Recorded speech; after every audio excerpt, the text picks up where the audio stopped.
প্রচণ্ড স্বামী মিজানুর রহমান পেশায় একজন উবার চালক। তার গ্রামের বাড়ি কুমিল্লা হলেও সে ছোটবেলা থেকে বেড়ে উঠেছে তুরাগ থানার রানাবোলা নামক স্থানে। তার এক স্ত্রী এবং এক সন্তান এবং বাবা মা সহ সে সেখানে বসবাস করছে। আনুমানিক 1.5 বছর পূর্বে বিলকিস নামে একজন আমাদের আজকে যে ভিকটিম তার সাথে পরিচয় হয় এবং তার সাথে গোপনে বিয়ে করে। সেই বিয়েটি তার প্রথম স্ত্রীর কাছে লুকিয়ে রাখে এবং তার পরিবারও জানতে পারে না। সে তার পরিবার সহ যেখানে বসবাস করে রানাবোলা থেকে প্রায় 2 কিলোমিটার দূরে নয়াপাড়া এলাকায় সে আরেকটা বাসা নেয় তার দ্বিতীয় স্ত্রী বিলকিসের জন্য এবং বিলকিসকে নিয়ে সে এখানে বসবাস করছে প্রায় 1.5 বছর পর্যন্ত।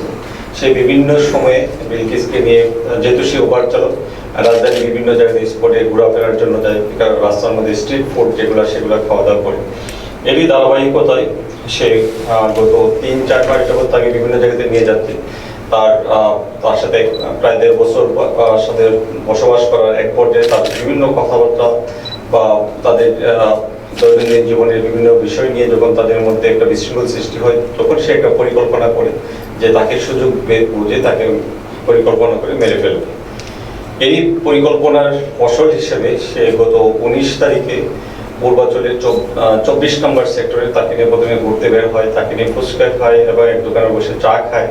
চা খাওয়ার এক পর্যায়ে যখন বেলা 1600 ঘটিকায় বিকাল 4টার দিকে পূর্বাঞ্চলের 24 নম্বর সেক্টরে একটা নির্জন জায়গার মধ্যে যায়, গিয়ে তাকে গাড়িতে বসা রেখে গাড়িটা চলন্ত অবস্থায় রাখে।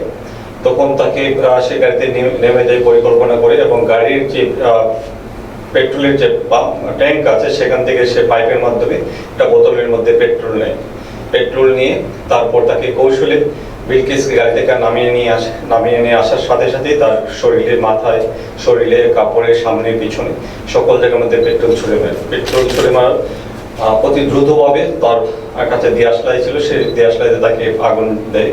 তখন আগুন তার শরীরে ধাও ধাও করে যখন জ্বলে ওঠে, সে যখন দেখতে পায় যে সমস্ত শরীরে আগুনে বিলকিস ধাও ধাও করে আগুনে লেহিহাম শিখায় চিৎকার করছে আত্মরক্ষার জন্য, সে এবং পর্যায়ে তার গাড়ি নিয়ে বিশ্ব রোডের 300 ফিটের মধ্যে আসে এবং পরবর্তীতে বিশ্ব রোড হয়ে সে উত্তর এলাকার মধ্যে চলে যায়।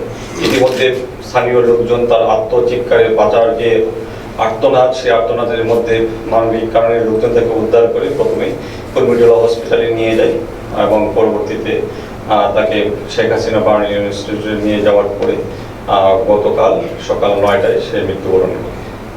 এই নির্মম হত্যাকাণ্ডের ঘটনাটি অবহিত হয় এবং বিভিন্ন ধরনের ইলেকট্রনিক এবং প্রিন্ট মিডিয়ার মধ্যে ব্যাপক চাঞ্চল্যের সৃষ্টি করে। এর প্রেক্ষিতে গতকাল আমরা অভিযান পরিচালনা করে র্যাব 1-এর 63-র চৌকসের একটি আভিযানিক দল তাকে গতকাল গাজীপুর থেকে ধরতে সক্ষম হয়। তাকে প্রাথমিক জিজ্ঞাসাবাদে সে তার ঘটনা অকপটে স্বীকার করে এবং তার যে পরিকল্পনা এবং তার যে হীন মানসিকতা, যে কোনো মানুষের জন্য বিবেককে সাড়া দেয়, তার মধ্যে প্রচণ্ড নির্মম হত্যাকারীর বিরুদ্ধে আইনানুগ ব্যবস্থা গ্রহণ করার জন্য আমরা জোর তৎপরতা অব্যাহত রাখবো। আপনাদের সবাইকে অসংখ্য